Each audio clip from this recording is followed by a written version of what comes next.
Okay, I shall hand over to Kim. Okay, thanks, Sam. Can everyone hear me all right? Yeah. Yeah, we're all good. Yeah. First of all, it's lovely to meet you all. I have been wanting to be involved with PIP for a long time, just for whatever reason, life gets in the way, you know how it is. But I recently reached out to Sam just to say, I've got some time, got some space, and yeah, I'd love to be involved. And it's kind of seeing you all here is actually a really kind of cathartic experience for me. I've met very, very few people with Poland syndrome in my life. It's obviously not kind of a major disability. There's not lots of people with it, and even as a doctor, I've never ever treated anyone with it either. And competing in the Paralympics as well for the last sort of 10 years, I've still never met anyone. So seeing you all here is lovely, and I'm sure some of you have Poland syndrome, some of you have kids with Poland syndrome, and I think the main reason that I wanted to reach out and to be involved was so that I could, offer my experiences, hopefully offer help, reassurance, guidance, anything that you guys would benefit from. I hope that I can help with, really, and then just to reach out to the community all over the world, people with Poland syndrome. I think these kind of things are really, really important, just to help us all kind of come together, really, because like I said, the chances of crossing over in normal life is probably quite small. So yeah, I'm going to just go through a bit about my story, I guess, what I've been through, my experiences, and then we can open things up and just have a chat in general. It's just a great opportunity for me, especially just to get to know you all and see what wonderful people you all are. So I am 28. I live in London, and I started working as a doctor about 4 years ago now. So I graduated from Leeds University in 2018, I think, having studied there for about 6 years. I was born without any pec muscles on the right side, so that was major and minor, so no muscles there, and no fingers on my right hand. So I had the double toe transplant, which I guess you guys are aware of as one of the treatments they can give, just to give you opposable digits so that you can grip and hold and do all that kind of thing. And that was done by Professor K in Leeds, who's one of the leading hand surgeons in the country at the moment. I think he's sort of coming close to retirement now, but he's still doing lots of amazing things. He did the first hand transplant in Britain, and he's still operating, I believe, today, which I guess some of you might have come across him at some point. I had the operation when I was 2 years old, and I've not had any surgery since. So I never did any of the sort of the lat dorsi muscle grafts or anything like that to give you any of the musculature on the right side. I just decided that wasn't for me. So that initial surgery is the only one I've had, and I've kind of just been living with it ever since. Growing up, I guess I was very, very lucky. I had really supportive parents who pushed me into sport, always wanted me to be involved, because I think it's something that I'm quite passionate about, is that sort of young disabled people often don't necessarily get the push that they need to really get into elite sport or pursue the careers that they might want to pursue, because it is easy for when you've got a child with a disability just to sit back a little bit, don't push them quite as hard, just kind of go easy on them if you like. And sometimes actually they need a bit of pushing in the right direction, and just that reassurance that they can kind of go out and do anything that they want to do, despite having those kind of minor disabilities that people with Poland syndrome have. Growing up, I played lots of racket sports, tennis, badminton, but table tennis was kind of the one that always stood out for me. I don't really know why. It's kind of a weird sport to be into, but I really loved it from a really young age. And from the age of about 10 onwards, I was competing internationally for Great Britain in the able-bodied category. Got to the age of 15, 16, and I started to fall behind some of my peers. I was kind of one of the top 2 or 3 in the country at that point. And as the older boys started to develop physically, I started to struggle a little bit with my balance, wasn't really sure why, and ended up getting dropped from the national team around that age. And it was at that point that a gentleman from Sheffield, who I used to play just local league with, he's got cerebral palsy, and he came up to me one day after a match and just said, look, why don't you get involved with parasport? I think it's something you'd be really interested in. Wasn't something I'd ever thought of, sort of having grown up, like I said, not knowing anyone else with Poland syndrome, knowing very few people with limb deformities or limb differences, never really sort of saw myself as or categorize myself, if you like, as a disabled person. So I didn't even think that the Paralympics would be an option for me. But anyway, following from that conversation, I got classified, and sort of 10 years later, the rest of that's history, really. And I've played in 2 Paralympic Games, London and Rio, where I finished in the top 8 in both of them. I'm the Commonwealth silver medalist currently, and Britain's #1 table tennis player in my class. And we are currently training for Tokyo, which is obviously been delayed because of a little virus that I'm sure we're all aware of. Aside from all that, I am also a doctor, as I said. I studied alongside training, so I took years out here and there to play full time. Lived in Slovenia, spent some time in Sweden, living kind of just different places, training full time with their national teams, and also lived in Sheffield training full time, which is where I'm from. And then when I started work, I worked at a 50% rota. So I was 50% in the hospitals, 50% training, trying to get ready for Tokyo. And I guess the plan for me was to play Tokyo and then probably retire from sport. But obviously that's been delayed a year. So I'm still training now, and I'm due to fly out in about a week and a half's time for the Olympic qualifier. So need to put in a good performance there, and hopefully I can qualify for the Paralympic Games in Tokyo.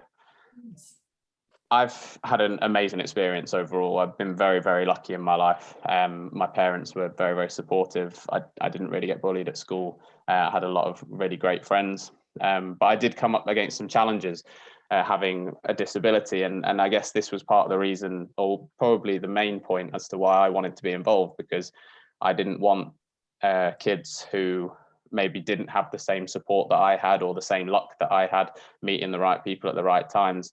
I didn't want them to kind of go through life not necessarily fulfilling their potential. And I think having access to groups like this is absolutely amazing. You know, you meet people from all different walks of life who have been through all different kinds of things, and it gives you that confidence and that reassurance that, you know, you can go out and do anything that you want to do. I remember even applying for medical school, being asked on multiple occasions by older doctors, you know, do you think this is the right path for you? Are you going to be capable of being a doctor in the long run? Have you thought about, you know, are you going to be physically able in a cardiac arrest situation to be able to deliver appropriate treatment? And I think those kind of questions to a 17, 18-year-old who's got a disability, they're really tough questions. I mean, you know, I didn't know if I was going to be capable or not. And like I said, I was lucky that I had parents who just told me to ignore all of that and crack on with things, to get to kind of where I am today, which I'm really, really proud of. I think, as I said, this kind of talk was just to, you know, let you know about the story that I've had, the experiences that I've had, and for you to kind of be able to feel like you can ask any questions, even if it's from a medical point of view. I have a bit of experience in kind of the plastic surgery side of things, having done a bit of work with them, and having got quite a lot of friends in that kind of community. I guess what we're trying to do, what I'm trying to do as well by working with Sam, is offer my services, I guess, to be that medical representative, hopefully at conferences, to kind of get Poland syndrome more recognised across the world, because as we know, it is a very small thing. It doesn't even necessarily have its own category, if you like. It's put into like limb deformities when they're auditing and when they're gathering information. So we have very little information across the UK, just for example, that's where I am, on how many people we have with Poland syndrome, whether that's 20,000, 30,000, 40,000, you know, we don't necessarily know that. And I think what Sam's trying to do, hopefully I'll be able to help as well, is build a database basically of who has what, and then we can take that to NHS England and Public Health England, to say, look, this many people have it. It might be worth this investment of time, to offer you guys some support, really, especially with young parents who have just had kids, for example, with Poland syndrome. There's not a lot of information out there, and it can be, you know, really, really scary time, difficult to know what to do, difficult to know who the right people are, all that kind of thing. And I think Sam was explaining to me a little bit, looking at, I think in Italy they've got a model where they have an MDT approach where they'll have days where you can take your child or yourself who's got Poland syndrome, touch base with whether that's a plastic surgeon, a physiotherapist, an orthopedic surgeon, just to have a look, assess you, see if there's anything that they can do to help make things better. For example, with the muscle grafts and the operations are all changing, year by year, they're getting more and more advanced. And if there's anything that can be done to help. I know that with the operation that I had, they're now I think trying to do tripod operation. So instead of just giving 2 digits, they give you a third one. So basically it gives you this movement, which having a thumb is obviously really, really important. It gives you that extra plane of movement, and it makes the whole pincer grip a lot more effective. And you can kind of do a lot more, I guess, if you like. So, I mean, that's kind of me in a nutshell. I've kind of like whizzed through a lot of stuff and kind of brushed over everything and my career and where I'm going and all that kind of thing. But I guess I didn't want to talk for too long and bore you guys too much, because I think it's what would be more interesting is for us to kind of have a chat about things and for me to gain the experience of what you guys have been through, not just myself. I think long term, what I'm hoping to do, I'll share it with you, is I'm hoping to go to at some point to meet people in the UK, do some kind of day where I'll be able to be there. And I'd quite like to do a project from a medical point of view on patient experience, just so we can get an idea of what people with Poland syndrome struggle with, like the things that, whether that's from a mental health point of view, whether it's a physical health point of view, the main, and try and like kind of draw out some of the main problems that people with Poland syndrome go through in their life. Because then obviously once we have that, we can take that further and see what we can do, interventions that can be done within an NHS setting, I guess, if you like, to make things better and to help people with Poland syndrome. That's kind of me. I hope it was interesting, and I hope that you guys have some questions for me. I'm obviously happy to answer everything, but yeah, I didn't want to talk for too long, because I think getting to know you guys and answer a few questions would be the right thing to do. So yeah, I will open it up to the floor. Brilliant. Thank you, Kim. It was really interesting and That's all right. Amazing to have you as someone with Poland syndrome and a doctor now, on our side and in our corner. It's exciting, isn't it? Yeah, I think so. I mean, I like I said, I've always wanted to help, and I didn't know necessarily where the right place was to go. I did a little bit of work with Reach before, but I'm not kind of touch base with them. And I guess I was hoping to get involved a little while ago. I was explaining to Sam, obviously the last 18 months have just been a write-off, especially for me. I worked on COVID wards for 5 months, and then I worked on A&E for 6 months. So it's kind of all been a bit overwhelming, I guess. But now things are settling down a bit, fingers crossed, and the vaccine seems to be doing its job. So hopefully now I have a bit more time to kind of delve into some of my other passions, which would be nice. Perfect. Okay, so I'll open it up to the floor then. There's a couple of questions and comments in the chat after as well. Yeah. Nan, I saw your mute come off. Did you want to go? Yeah, but I just first of all want to thank you. We need doctors who know what's going on. And thank you for your work. I'm in New York, but thank you for the work you've done on COVID this year, because our doctors and nurses are our heroes. So thank you. I think I'm 76 years old and have just discovered that I have all kinds of issues that I didn't know were related to Poland syndrome, because the doctors never know anything. Very true. They just discovered I have scoliosis and I'm having trouble walking or going out and doing things. So I can't travel, which is making me nuts. And I think that's what's so disturbing for me right now. I wrote something on the Poland syndrome page for the first time about me, because I have had a pretty lucky life as far as my parents were helpful. I had great friends. I managed to get married a few times. I have a grandson. I never was really bullied badly. I always learned how to kind of stop it. And all of a sudden, I feel disabled, which I never felt. I always felt I could figure my way around something. I compensated, I guess, what my recent doctor said badly. And so what maybe we need help with is to learn how to compensate properly so we don't end up old people with problems that could have been corrected or not created if we had compensated properly. So I'm very frustrated. And so this worked out perfectly because I have an first appointment with a chiropractor next week, and the first appointment with a how do you say it? Physiotherapist? No, I can't say it. One of them. One of them that deals, instead of getting operated on, they look at things medically. Yeah. And I know they won't know anything about Poland syndrome. My internist, I always tell him, give me your medical students. So he always has them visit me when I go, so I can sit there and say, okay, Poland syndrome, and try to educate them. And of course, nobody's ever heard of it.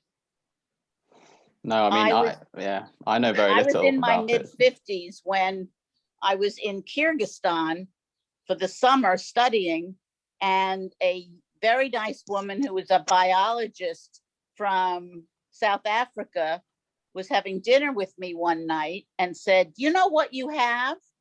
And I said, no. Does it have a name? And she told me what it was. I didn't know there was anything that was named. The only thing they dealt with was my hand. I have very early surgeries, but it works. So what? It's no thing of beauty, but it functions, and my grandson loves it. So, you know, every child is different. He thinks I'm Nemo.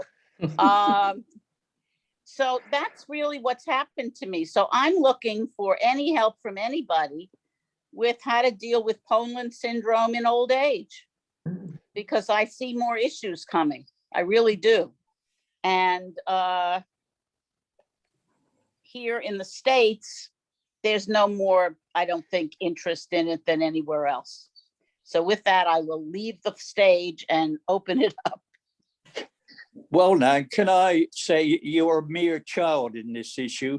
Oh, I know. You're the old man as and most I'm the people old woman. know, as most people know, I was only diagnosed 2 years ago, and when I was 84. So I've lived with it throughout my life, and it's not been a problem, because one of the most important things is that you learn to adapt. There are many ways of doing things and doing them differently.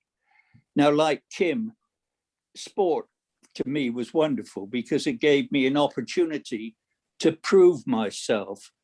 When you're at school, you're the last one to be put into any team unless you're good enough. So you have to work that much harder to prove yourself. And, you know, I can play pretty well any game, because I think one of the compensating factor is that you've got good eye and hand coordination.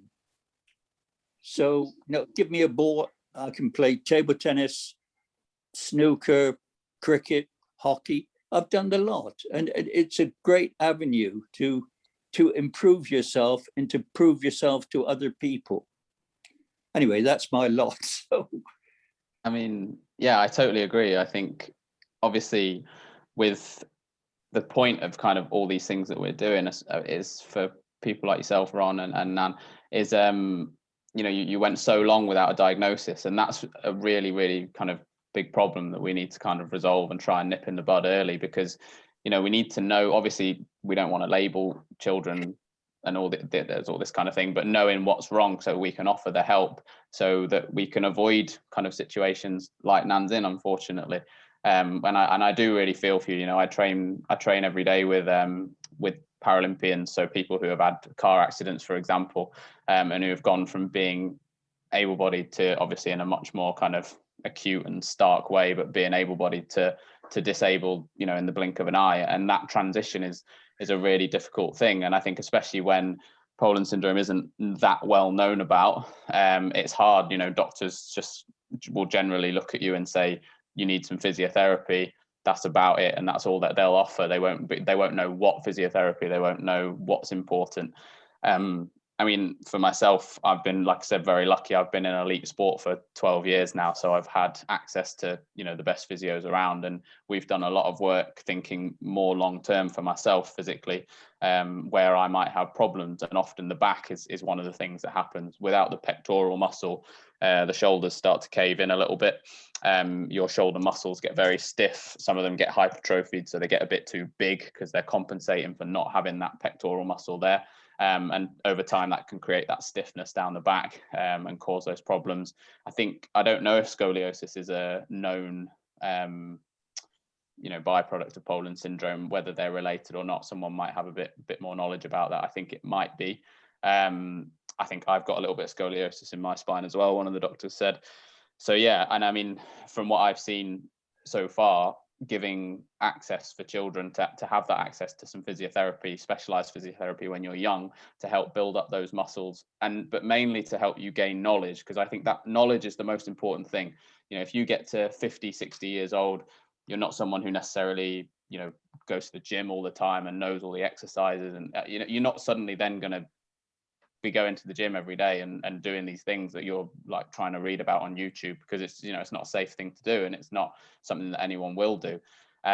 If you can grow up with a sort of a small knowledge of rehab exercises, things that would be helpful for your kid in the long run, and that child develops with that knowledge, and as they get older, you know, it's something they should be thinking about all the time. You know, maybe I'll do my exercises today, and you know, all that kind of thing. It can be a really powerful tool to help keep them fit and well.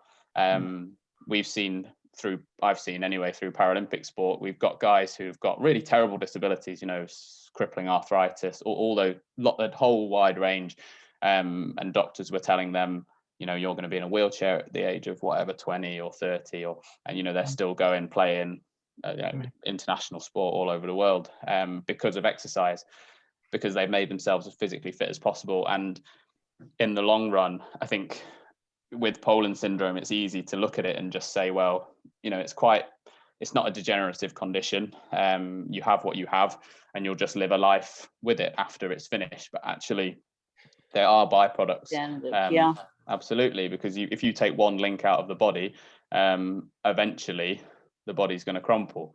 That's normal. And I guess for us to have that knowledge to intervene early doors and try and, you know, fix those things for young people will give them a much better quality of life for a lot longer. But it's good of you to share your story, and that's really interesting. That was actually my question about the scoliosis, because I was born with Poland syndrome on my left side. My arm is not involved, but I'm missing the pectoral muscle and 3 ribs. I have a severe scoliosis, 58 degrees. Anything over 10 is considered severe. Solitary left kidney, double uterus, all these things that are going on inside. And as I get older, I'll be 59 this year, and my mobility is getting less and less. The shoulder, like you said, it gets atrophied, and I can't move my arm, and just the whole thing, and not knowing anyone. I mean, are all these is this all Poland syndrome? Or do I have Poland syndrome and other things? You know, those are the questions that I have. Yeah, I mean, medicine's always vague and grey, unfortunately, for us. You know, there's never an absolute in anything. I mean, I think you know, you might have a few different things going on. I think the movement in the arm, I don't know you, I've not seen you or assessed you, but I think the movement in the arm is probably most likely related to it. As I said, by taking that link out, those muscles they get slack and they get tired, and they get stiff in the wrong places where they're trying to support the shoulder, basically. It's easy for me to say, you know, just go away, try some of this, do this, try physio, try whatever. But actually, I think mentally kind of getting your head around it first, understanding why it's happening, and then going at it with a fresh head, because you're thinking, you know, I always found sometimes that if you're not really sure when the doctors tell you to do something, or you go and try something, your heart's not really in it, because you're not convinced. You know what I mean? You're not And sure they've got. I happen to be one of those kids that had parents that just wanted me to sit on a shelf. Yeah. My whole life, I didn't do anything because I was so afraid. Yeah. You know, if you do that, you're going to hurt yourself. If you play sports, you're going to hurt yourself. So I grew up really basically doing nothing physical. Yeah. So, and I mean, yeah, I was very lucky that I was pushed into sport. I mean, I did hurt myself. I've broken both toes and my arm playing sports, so I don't recommend doing that. But there's definitely safe. I ended up playing table tennis, which probably seemed like the safest option in the end. But definitely, yeah, you know, physical activity from a young age is better than any operation or any medical intervention or anything that kind of you can be given. I know that now, unfortunately, but you know, in my 60s, there's nothing I can do about it. So making this, putting it out there for kids who are just starting out, it's so important to get them moving. Yeah. And you know, don't be afraid. I'd like to jump in if that's all right. Go for it, yeah. Hi everyone, I'm Robbie. I'm dad to Rio, who's here ignoring us. He's got we're too noisy for him, but Hi, Rio. Rio, you say hi. Hi, Rio. No, I'll maybe get him later. I first of all, thank you to Sam really for setting all this up. I'm lucky that I joined the charity as a trustee this year, so hopefully get more involved and see more of all you guys. I'd like to sort of approach it from the mental side of it though. Kim, is there anything you think we could sort of say, you know, or anything you thought somebody could have said to you as a growing up as a child to try and sort of keep you from getting disheartened or anything like that, and like you say, pushing with sport and stuff? Is there anything you could maybe shine a light on anyone as a parent to keep them on the right track? And you're not alone. Yeah, absolutely. I thought I was alone.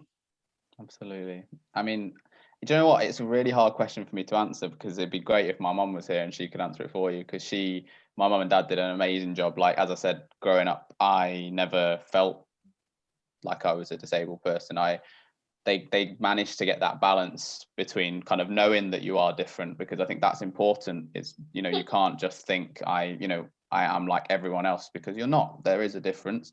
But having that awareness of that, but also that it's not a negative thing, or necessarily something that's going to impact you or stop you from doing anything. You know, finding that balance was really important. And I mean, I remember it just being drummed into me that I could do anything that I wanted to do, that anything I set my mind to, really. And that's kind of what helped me the most, because there were people who told me, you know, you shouldn't do this, shouldn't do that, shouldn't be a doctor, you should whatever.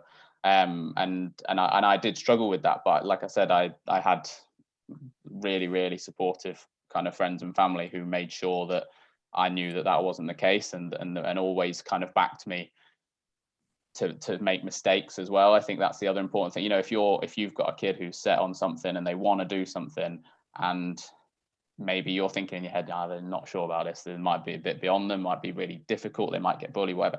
If they're set on it, you can't stop them from doing it. You know, they have to get up and fall down themselves, and that's fine.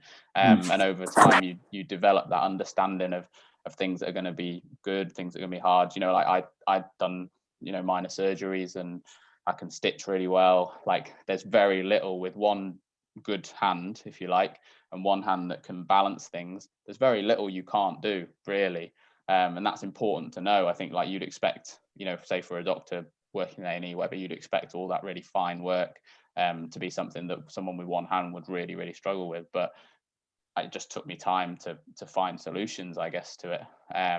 And they were very patient with me. My parents, I remember, like, even like learning to tie my shoe, like everything was just a bit more difficult, but they just took that time to make sure that I got it. You know, they never gave up. They never tried to, you know, figure out an easy way out, easy way around things, you know, just so I wouldn't have to learn to do something, I guess. It's hard, like I said, I have to put my mum on next time and see if she can help. But I think, you know, I think it can be a really tough thing, and the mental health side of things is something that I really believe shouldn't be ignored. it's a really tough, sometimes having those in between disabilities can actually be really quite difficult. You know, you've got people who, say in wheelchairs, for example, of something that's very clear, you know, and they tend to get, from my experience, like I said, having competed alongside people with a huge amount of disabilities, sometimes having those minor disabilities can be quite tough because you almost get overlooked a little bit.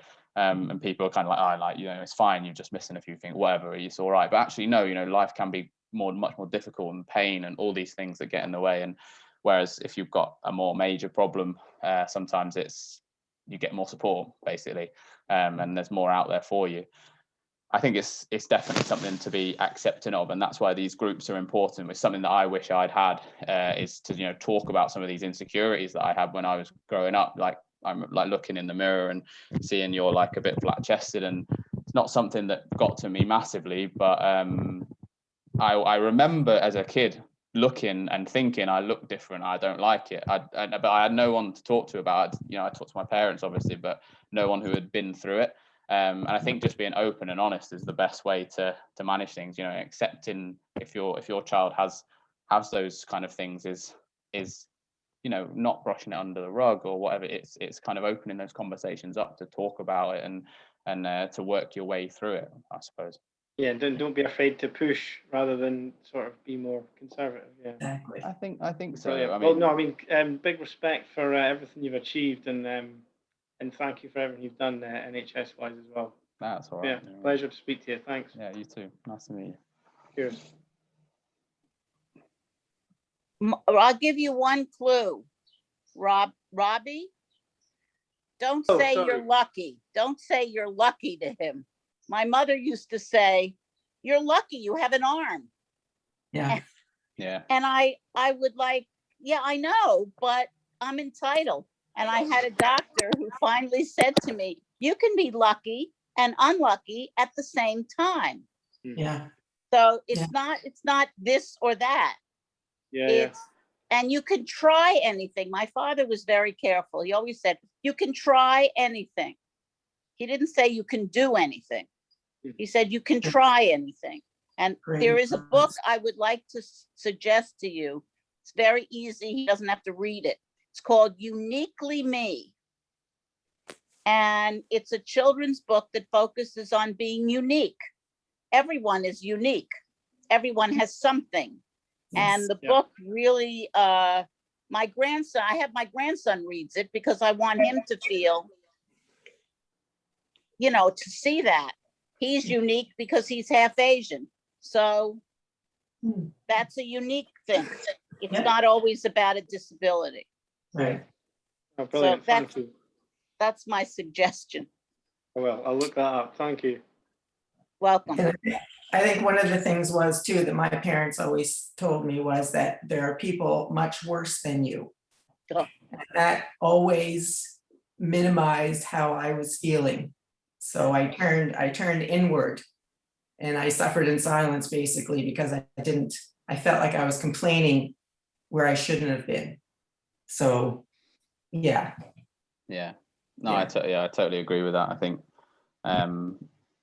yeah, that's a really difficult one when people say that, because it makes you feel like, you know, you shouldn't complain and whatever. And I remember when I graduated, and I'd never thought of it as kind of much of an achievement necessarily. I thought, you know, I just figured out, you know, it's just like everyone else. You know, 300 other people in my year had just graduated, and I was just the same. And one of the dean of the med school pulled me aside and just said, like, just make sure you appreciate this moment, because what you've achieved is actually, you know, it's a really, really big thing. And I don't want, you know, I wanted to single you out and to talk to you and tell you that, because I think you should go away from this knowing that, you know, you have overcome something quite big. And I think it's important to, like they said, for your kids, Robbie, or whatever, it's for them to recognize that it's a delicate balance between, you know, not saying it, that it's not like, oh my God, it's amazing you've done that, but it's just so they have that, you know, that internal kind of awareness that what they have done is great. It's a big deal, you know, and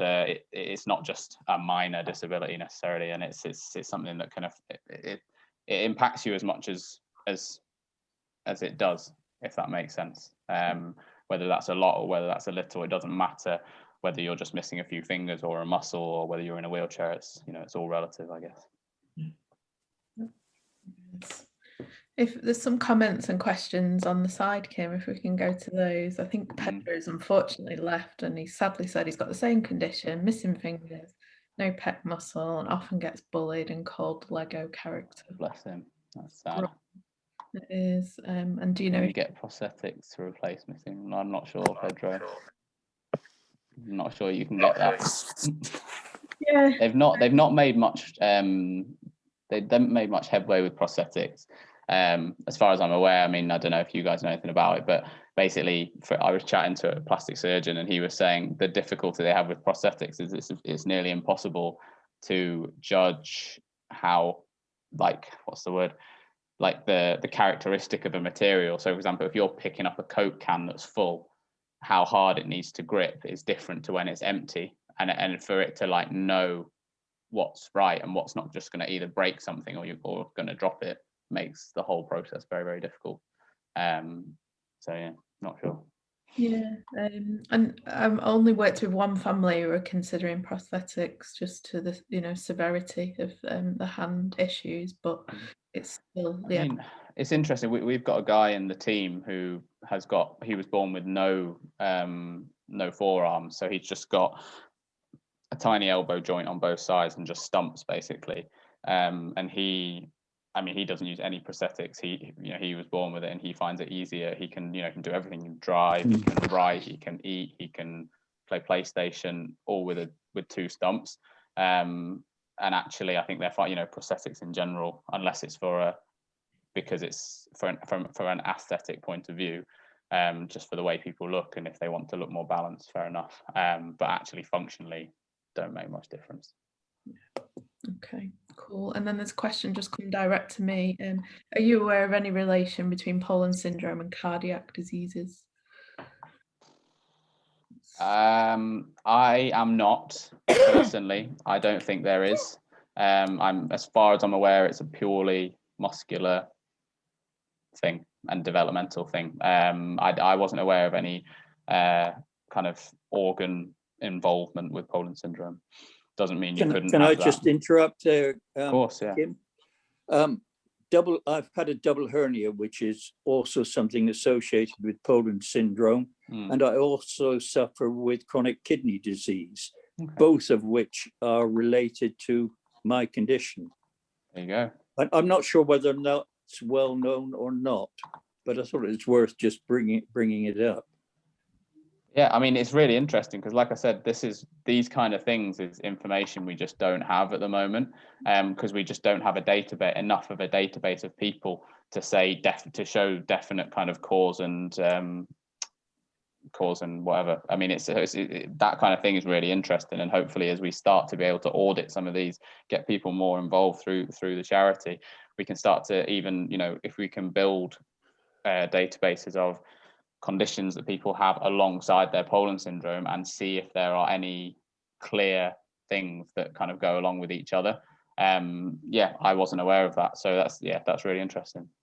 It is, and it's key as well to like the scoliosis and all these different relations that we all want to understand more about.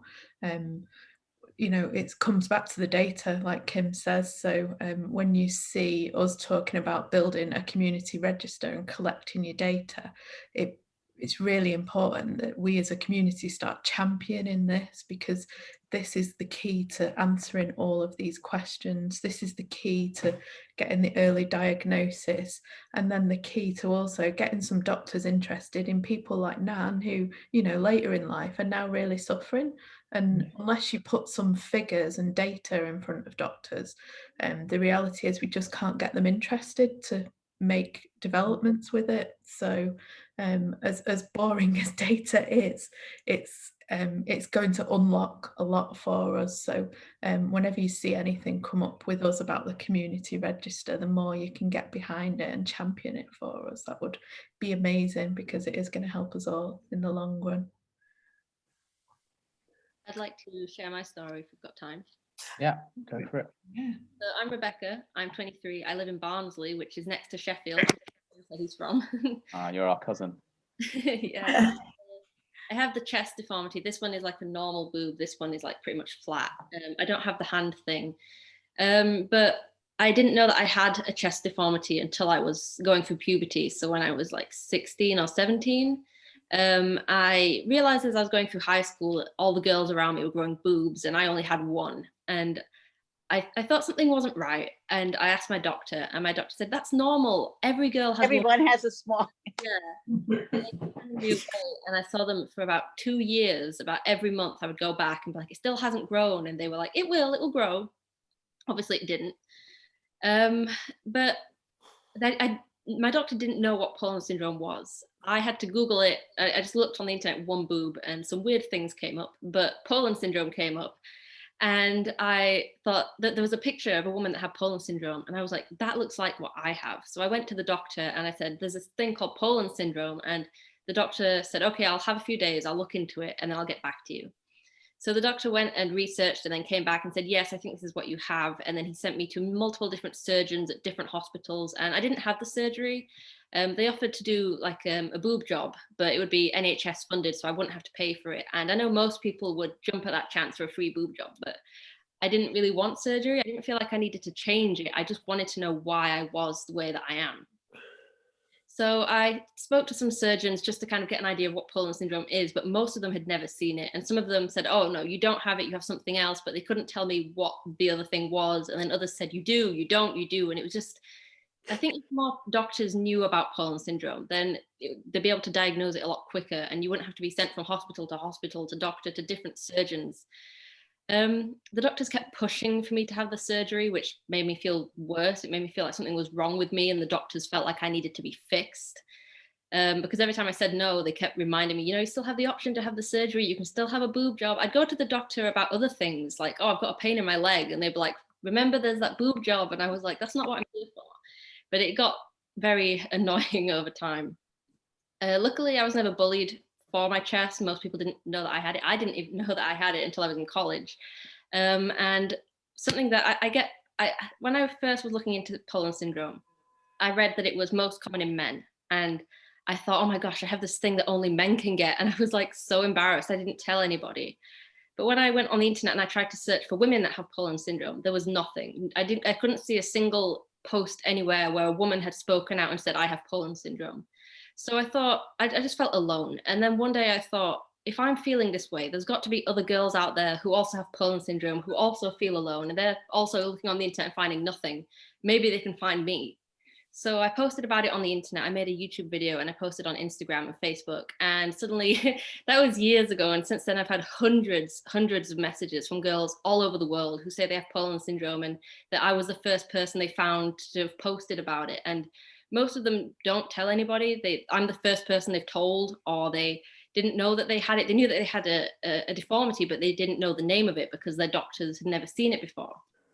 So they often come to me for advice, and I don't really know. I'm not a medical professional, so I only know as much as what's on the internet. And I feel like doctors need to know more so that they can help these people, because I'm not a doctor and I feel like I'm being swamped with questions. And a lot of the time I'll tell them to come to Sam or to do their own research or to ask their doctors. But it does feel very disheartening when people come to me and they have like this, they expect me to be able to answer all their questions because I have it myself and I can't answer their questions. But I've made a WhatsApp group and it's just for women because a lot of them want to share private before and after pictures and get advice about surgery. So I've made this group and there's over 100 women in it and they're from all over the world, different ages. And if any of you ladies want to be added, you can message me and I'll add you. But it's just a nice place for women to kind of share advice and help each other when I'm not able to help them myself. But since talking out about it on the internet, I've had like documentaries made about me and my chest, and I've been interviewed for multiple magazines. I've been in the news a lot. Which I think is a good thing. It's good to, get the word out there. I'm glad that I'm able to kind of raise awareness. I just wish that more doctors knew about it and had more answers for people. And I think it's great what Sam and Kim are talking about, making this list and going to the NHS and being like, look how many people there are. You need to look into it because there's just not enough research. And like Ron said, he has these problems that could be related. And there was another question about, could it be related to your heart? And could it be related to scoliosis? And I don't know. But I do have other deformities. I have femoral anteversion in my hips. So when I was developing in the womb, like when I was born and growing up, my hip, like my leg doesn't fit in my hip socket. It kind of dislocates when I walk, which is quite painful, obviously. I don't know if that's related to Poland syndrome at all. It's just another deformity that I just happen to have. I also have joint hypermobility syndrome in my hands, especially the left hand, which is on my left side. You can see my thumb is kind of pointed there. I can't like straighten it.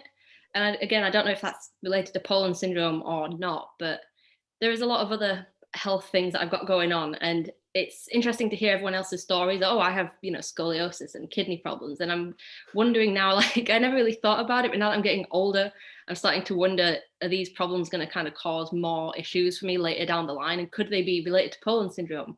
And I just wish that my doctors had been able to tell me all this and answer all these questions. And I just hope that no one else in future generations has to wonder and has to have these questions. I hope that in a couple of years, doctors will have the answers and people will not have to grow up wondering, getting old and thinking, is it Poland syndrome related? Is it not? Like, I just want everyone to, I wish that more people would take it seriously, more doctors would take it seriously and actually have answers for people. That's really all I want.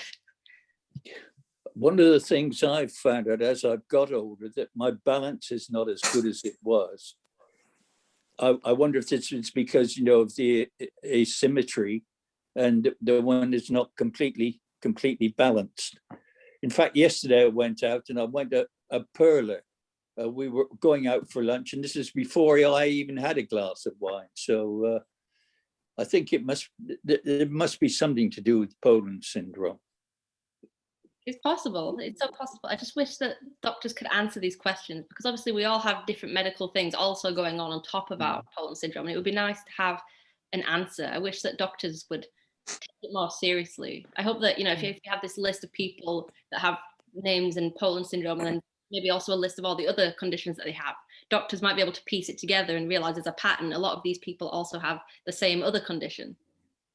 And that's that's all part of the research, exactly, like, that needs to be done to gather that information, because the reality is now the way the NHS works is Poland syndrome will be seen as a surgical problem. So your GP, if they are good enough to diagnose it, which most of them probably won't, the first thing they'll do is refer you on to a plastic surgeon or something surgical to operate on.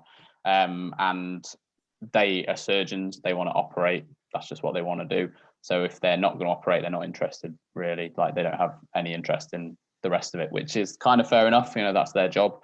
But there isn't a kind of an interim, which I think eventually, if we could have that, if we can gather enough information to show that would be beneficial, where it's more of an MDT kind of approach in terms of physios, whether that's osteopaths, all that kind of thing coming together to try and figure out a way to assess someone fully, first of all, to see if they have any other things, like Rebecca was saying, with a joint hypermobility, all that kind of stuff.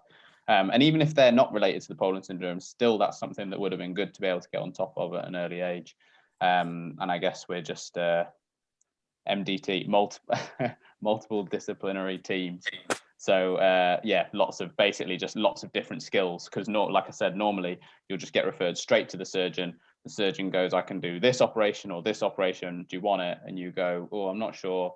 No. And they're like, right, fine. We'll come back to me when you want it. And then that's it, done, finished. Because actually, you can still, as far as the doctors are concerned, you'll live your life like whatever, go and do whatever you're going to do. And actually you do need more help, or could benefit from more help. So I think, that's hopefully in the long run what we're going to try and achieve if we can. I mean, it's going to take time, but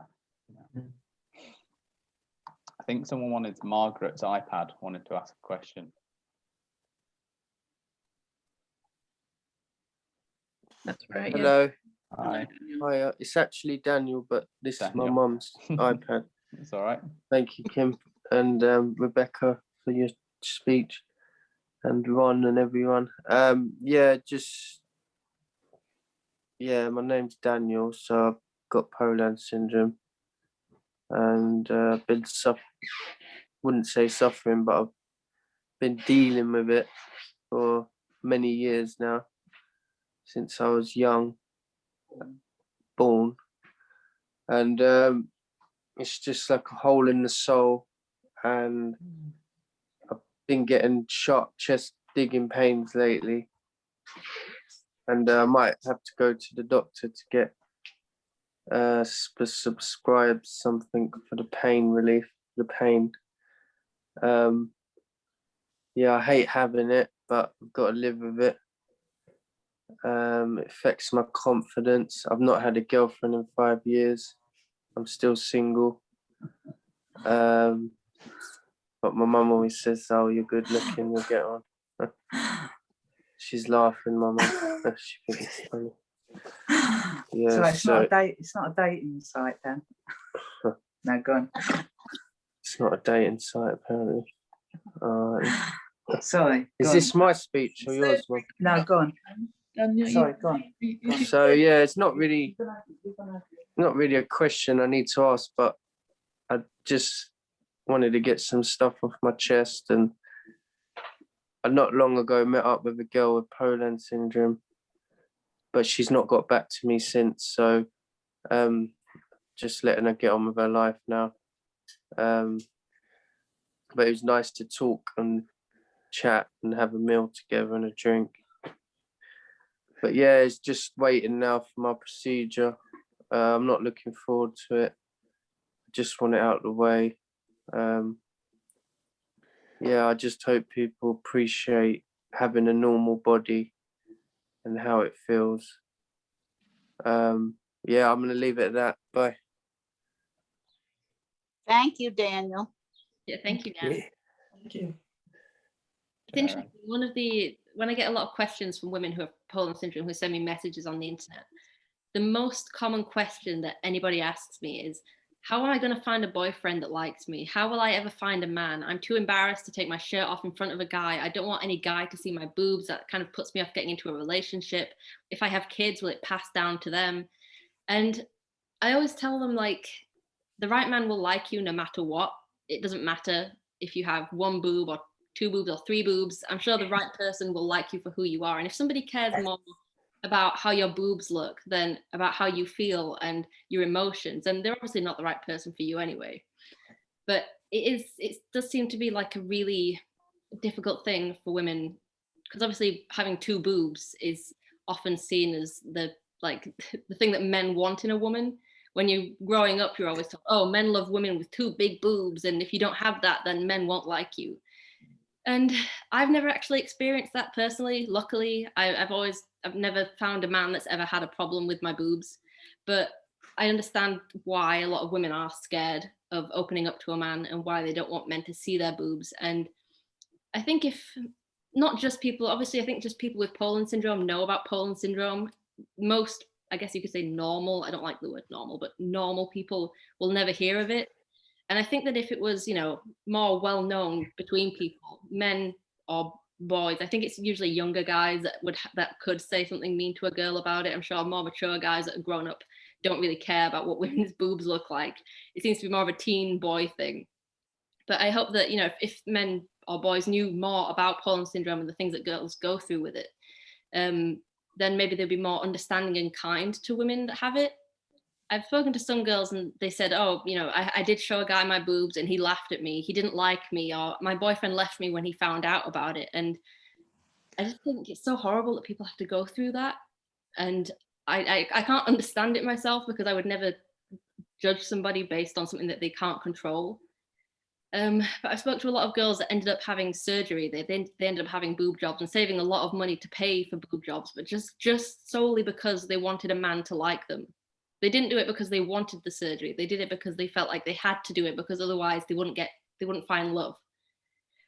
And in years to come, they've ended up regretting it, having it removed, had complications. And I just find it really sad, the things that women have to go through and the things that women put themselves through just in the hopes of impressing men. I just wish that women would like themselves more the way that they are and wouldn't change themselves, and then the right man will come along and find you. And I'm sure men probably go through the same thing. I wouldn't know, probably men with Poland syndrome might also feel embarrassed about their chest and not worry that a future partner might judge them based on their chest looking a bit different or their hands looking a bit different. I don't know. I don't really know how I'm trying to end this conversation. I just wanted to say it's just something that I've personally found when speaking to women. That's like the main worry for women with Poland syndrome that I found is what men will think. I think Richard Stott put that quite bluntly when he was talking on his comedy show, where he was sort of seeing girls and stuff like that, and he would almost put his hand out and say, "It's okay, you can hold the other one if you want." You know, and he almost like made a kind of joke out of it to sort of break the ice. And then he just said what you said there. If your partner or the person you're kind of seeing can see through that, then they're more suited for you than people that aren't. And I think that was a really nice way of putting it, actually, that, yeah, you know, if you don't make a big thing about it and people accept you, then brilliant. That's one for you. You know, there was a time when women didn't shake hands. And I can tell you what year women started shaking hands, because I was in Washington, D.C., and I did a lot of these things, you know, formal things, and men started putting their hands out.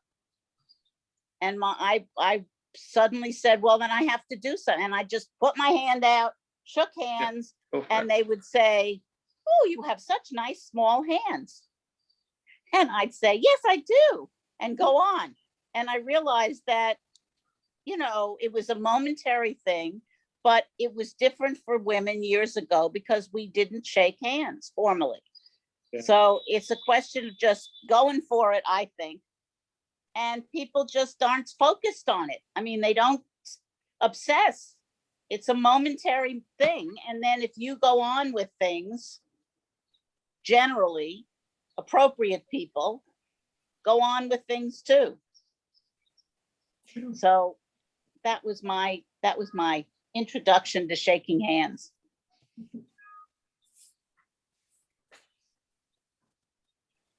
Yeah, I just wanted to say it's really just inspiring to see you being so open, but both of you, you know, being so young. Becca, particularly, I was lucky. I'm American, obviously, but I live in Manchester now.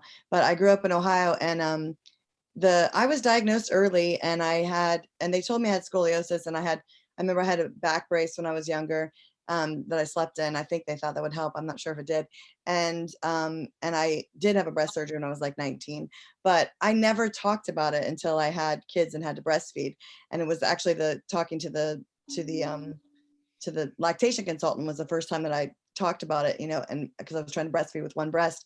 And I think, Robbie, what I would say to your kids, like everyone else, my mother said, oh, you should be lucky, you should be, and it didn't feel very nurturing. Like I knew that was true. And I do, and on one hand, I'm glad she said that, because I do think I've never let anything stop me, because I know I'm lucky and this kind of thing. On the other hand, it's not a very nurturing thing to say in the moment when you just want a prom dress that doesn't look, you know, but I think, so that's one thing. But I think the thing is, I kept it secret because my hand's not affected. So because I kept it secret, it was my own shame that really stopped me from things. So seeing people like Becca just talk about it so openly at her age, like I talk about it openly now, and I've written blogs about it now, but that wasn't until I was 40 years old, you know, like, and having the confidence at 23 to talk about it and be open is unbelievable to me. So I think, you know, that, and Kim, even all of you, you know, like, being so young and just talking about it, and your parents like Robbie and Sam, you know, being open with your kids and having them not have shame, I think is what I would say is like, you know, my parents did a great job in lots of things. They certainly didn't limit me and got me all the help I needed, had diagnoses, had a surgery, but I carried shame because no one encouraged me to be open about it. Like even, you know, and I covered it up for a long time. Whereas now, like Becca says, now I'm like, and as soon as I started talking about it openly, as soon as I started talking about, like, because I teach parents and young children, and now that I talk about like my breastfeeding experience and this kind of stuff, I just feel better as a person, and I feel more secure and more, so I think it's wonderful that you all have found that out early on, is what I want to say.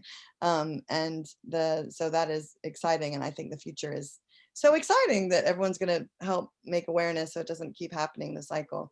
So thank you all for sharing. Brilliant, thank you. Awesome. Shirley, Kim, are you all right for 10 minutes? I know you've got to get to training, haven't you? You're okay. Yeah, Cool. Hiya, thank you. Yeah, I put my hand up. I'll work out how to put my hand down next. So I'm older than nearly everybody else, I think. And I've always known I've had Poland syndrome. And when I was 16, I had an implant because I was visibly different and I didn't like it. And then it failed when I was 24 and I had it removed. And then I discovered about the tram flap operation. And so when I was 39, I had that surgery and I have amazing cleavage. But I did it for me, not for a bloke. When I talked to my husband about it, he's like, I don't need you to have it. I'm like, I'm not having it for you, pal. I'm having it for me because I want to have it. And I don't wear baggy clothes anymore. I wear clothes that fit me. I love how I look. And it has helped me greatly in how I feel about myself because I can't see my left foot anymore. I've always been able to see my left foot and I can't, and that's just joyous. Must be some implant. Well, it's not an implant. That's the amazing thing. It's me. Oh, brilliant. Fat and stomach tissue. Right. Okay. So I'm just going to, there you go. Look at that. Wow. I know. Bravo. And that's all me. And I love it. And I have become quite a slapper in my clothes because I can. So I do. That's why you. Awesome. Thanks, Shirley. I think it's so important to keep sharing that, isn't it? It really is. Oh, that has been awesome to get everyone together. I don't want to keep anyone for too much longer. Does anyone else want to say anything or ask any more questions before we finish up? We're good. Okay. Well, thank you, Kim. Thank you so much for taking the time out of your training. No problem. Talk to us. It's been brilliant. I think it will hopefully be the first of many times all of us get together like this. Hopefully. Yeah, and if anyone wants to like ping me a message on Instagram or anything, or over to Sam to send to me, I'll try and answer them if you have any questions at all. I'm happy to help. So yeah, just let me know. Good luck with the Olympics. Yeah, keep an eye out. You might see me on TV. We'll be watching. We'll all be behind you, keeping our fingers crossed for you. Yeah. Kim, can you get us any tickets? I'll do my best, mate. I don't know. The Japanese are very they're not being very forthcoming with their invites at the moment. So. Thank you for everyone's share tonight. Yeah, thanks No everyone. Brilliant. Yeah, Nice to speak to everyone. Thank you. Have a great day, everybody. Yeah. Adieu. Rio, can you wave? Bye. Bye. Bye bye. See ya. Bye.